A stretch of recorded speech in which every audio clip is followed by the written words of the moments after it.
जय जितिया माता, जय जितवाहन बाबा, आपकी सदा ही जय जयकार हो।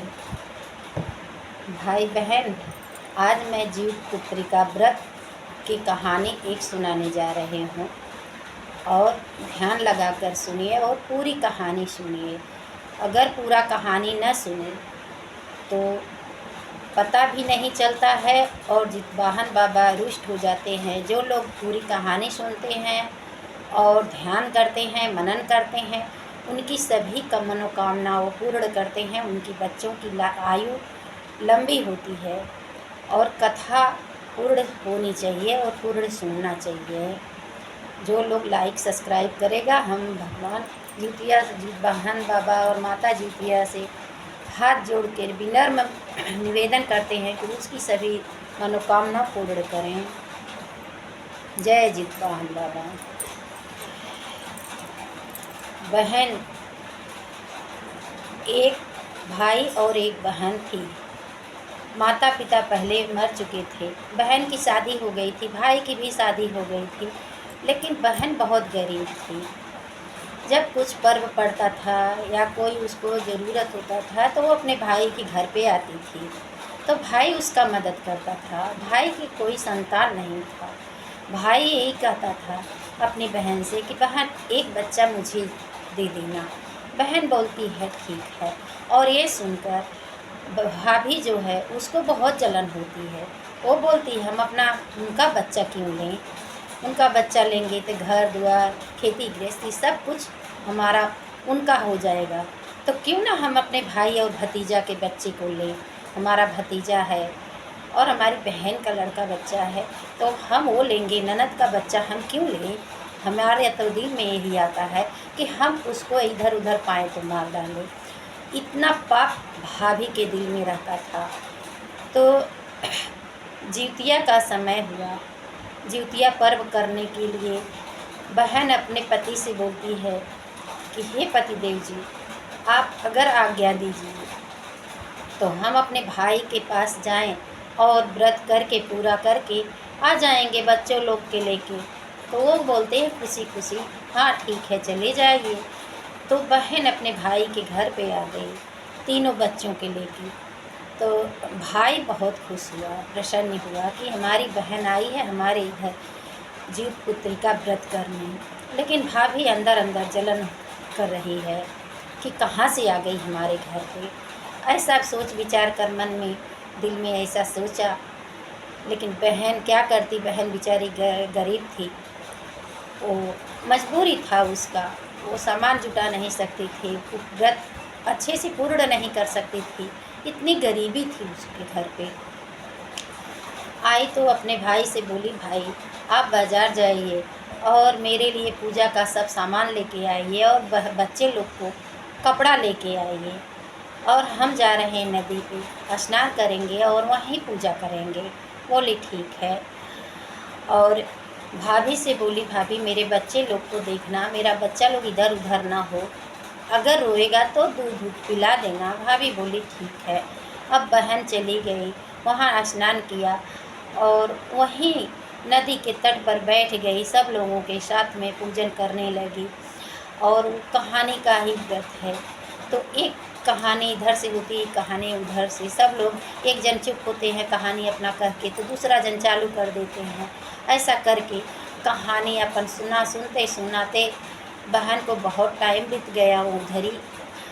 और भाई भी घर पे नहीं था, तो छोटा बच्चा भूख प्यास से तड़पने लगा और रोने लगा। रुलाई सुनकर भाभी आती है तो गुस्से में लाल हो जाती है और बच्चे को उठाकर पटक देती है। उससे भूख प्यास कहाँ पूछती है, उसको ज़ोर से पटकती है। बच्चा तो वहीं पे ख़त्म हो जाता है। तो देखती है अरे तो बच्चा मर गया, अब क्या करें, कोई जान जाएगा। ऐसा करके एक गोनी में भर देती है भाभी। जब भाभी गोनी में भर देती है तो उससे बड़ा वाला बच्चा देख लेता है और रोने लगता है कि मेरे बाबू को मार दिया, मामी ने बाबू को मार दिया। तो उसने क्या किया, उस बच्चे को भी मार डाला, क्योंकि ये जीवित रहेगा तो हमारा भेद खुल जाएगा कि इसने मार दिया है बच्चे को। उसको भी मार के एक कोनी में दूसरे घर में उसको छुपा दिया। तीसरा बेटा बड़ा वाला देखता है वो बोलता है ये तो मेरी माँ में मेरे दोनों भाई को मार डाला, अब क्या होगा। ऐसा करके बहन वो भी रोने लगा। वो पापिन उसको थोड़ा भी दया नहीं आई, उसको भी मार डाला। जब तीनों बच्चों को मार डाला, तीनों बच्चों को गोनी में भर भर के 3 जगह छिपा दिया। तो बहुत समय हो गया पूजा करते करते, सब लोग चले आए। वो भी आई, बोलती है भाभी हमारा बच्चा कहाँ है। बोलते हैं तुम्हारा बच्चा तो तुम्हारा पति लेके चला गया। आए थे और बोलते हैं कि चुपचाप चली आई हो, बच्चा के लेकर आई हो, फिर मैं मना किया था तो मानती नहीं हो, और बच्चे लोग को लेके आई तो गुस्सा करके आपका पति आपका बच्चा लेके चला गया। वो बोलती है मैं तो गुस्से में नहीं आई, मैं तो पूछ के आई। वो बोले हाँ लेके जाओ, मैं लेके आई। अब वो बेचारी को इतना टेंशन हो गया कि हम क्या बताएं, कैसे हम बच्चे को ऐसा समझाएं अपने भाभी को कि हम प्रेम से आए हैं, भाभी हमारी अंदर अंदर क्या सोचती होगी हमारे बारे में। ऐसा करके उसको बहुत चिंता हुई बहन। अब वो टेंशन में रही। भाई आया, भाई घर में गया तो देखता है तीनों घर में जब गया कुछ काम से तो देखता है उसी गोने में बच्चे लोग पड़े हैं। एक गोने तो दूसरे घर में गया, उसमें बच्चा एक मर पड़ा है। दूसरे में गए और तीसरा बच्चा मरा पड़ा है। ऐसे करके तीनों बच्चों को देखता, भाई न इधर का न उधर का। भाई बेचारा कुछ बोलता नहीं, अब क्या करे। वो चुपचाप सदविदा गया, एकदम कुछ बोलता ही नहीं। बहन की तरफ बोलेंगे तो भाभी न औरत नाराज़ है, औरत के सब तरफ से बोलेंगे तो बहन नाराज़ है। ऐसा करके कुछ बोला नहीं। अब बहन फिर उसी नदी के किनारे पहुंची पूजा में। सब लोग सर सामान लेके पहुंची वहाँ पे, अच्छा से पूजा वूजा किया, सब लोग आ गए। लेकिन वो जितवाहन बाबा से यही कह रही है कि हे भगवान, हमने तो अपने पति से कुछ छुपाव नहीं किया, हम तो अपने पति से पूछ कर आए थे लेके बच्चे लोग को। वो चुपचाप कैसे लेके बच्चे को चले गए, हमारे समझ में नहीं आ रहा है। ऐसा सोचते सोचते बहन उसको बहुत काफ़ी देर रात हो गई, वो ऐसा सोचती रह गई। शिव भगवान का जब समाधि टूटा तो शिव जी ने बोले जितवाहन बाबा से, अरे जितवाहन ये क्या कर रहे हो। वो बोलते हैं क्या हुआ है, अरे एक औरत को ध्यान लगा कर देखो, वो अपना उसका मृतक बच्चे घर में पड़े हैं, वो अपने बच्चे के लिए, आयु के लिए, लंबी उम्र के लिए आपसे प्रार्थना नहीं कर रही है कि हमारे बच्चे की आयु लंबी हो, क्योंकि उसको तो कुछ पता ही नहीं है। वो बस यही सोच रही है कि भाभी हमारे विषय में क्या सोचेगी, और कैसे बच्चे लोग को लेके चले गए, मुझसे पूछे भी नहीं, नाराज़ होके चले गए। क्यों नाराज़ होके गए, मैं तो आई थी उनसे पूछ के, ऐसा समझ के। तो बोले अच्छा ठीक है। जब ध्यान लगाए जित बाबा वाहन तो देखते हैं सब समझ गए। वो क्या किए, झटपट उसके पति का रूप रख लिए और उसके साथ बोलते हैं चलो घर पे। वो बोली आप बच्चे लोग को लेके गए। बोलते हैं हम कहाँ बच्चे को लेके गए, आओ चलो आप अपने भाभी से पूछिए। तो आए, अब भाभी से पूछते हैं तो भाभी बोलती है कि हम बच्चे आपका पति लेके गए। और पति जब देखे पति को तो कुछ तो बोलते ही नहीं है, वो बोलती है कुछ, चुप हो गई। तो पति के रूप में जितवाहन बाबा बोले अरे क्या रो रही हो, रो मत, आवाज़ तो लगा के बच्चे को देखो। तो बोलती है बाबू, ए बाबू कहाँ हो, आ जाओ बाबू। बहन जब ऐसा करके बिलाप करके बुला रही है तो उसी गोनी में से बच्चे का आवाज़ आ रहा है, माँ मैं यहाँ हूँ, आओ माँ मुझे उठा लो। तो माँ घर में गई, आवाज़ जब कानों में सुनी है तो घर में गई तो बोरा में से आवाज़ देख रही है तो गोनी में से निकाल के लेके आई। तो बोलती है एक बच्चा मिला लेकिन मेरा 2 बच्चे कहाँ हैं। तो बोले उसको भी बुलाओ।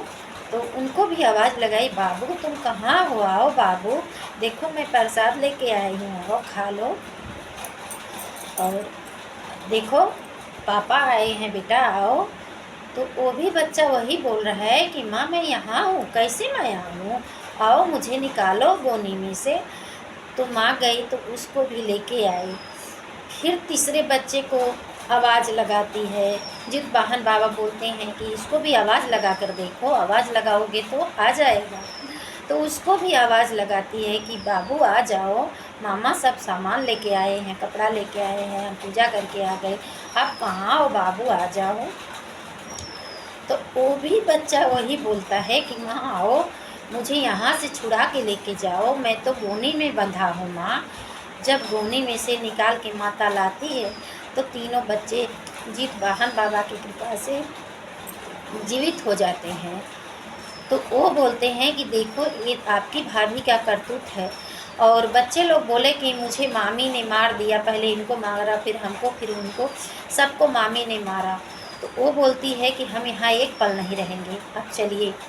और दोस्तों जब माँ ने पूरी ज़ोर ज़ोर से रुदन मचाई थी तो अगल बगल के सारे लोग जुट गए थे और सब ने उसकी भाभी का करतूत देख लिया। लेकिन सब उससे बोलती हैं अरे कुछ जलपान तो कर लो, कल की भूखी हो, इतना टाइम हो गया, 12 बजने वाला है, 1 बजने वाला है, कुछ तो जलपान करो तब जाओ।